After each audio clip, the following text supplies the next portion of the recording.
unahitaji kiti ya president. Kama unashindwa na kitu kidogo kama ya mtu mmoja Kioko, kijana tu mdogo, mambo ya Kenya itawezekana?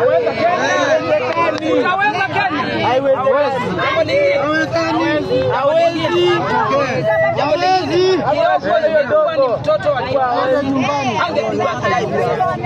Kioko alipigwa sababu ni mtoto wa maskini mwenye kupiga kura, maskini mwenye unampiga ndio alipiga. Viongozi wa Ukambani mmenyamaza kwa nini? Ilo mwaziaje mwazuima mbai lazima kumbia hata mudhilizia na sianja na kone ya mudhini Biblia ya Asia ulovi na siya mudhini mbumanie.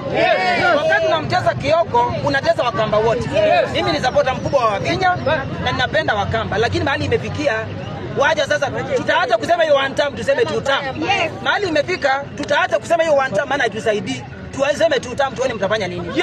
Kalonzo ingilia hili jambo na usipoongea tutajua Ukambani hatuna kiongozi.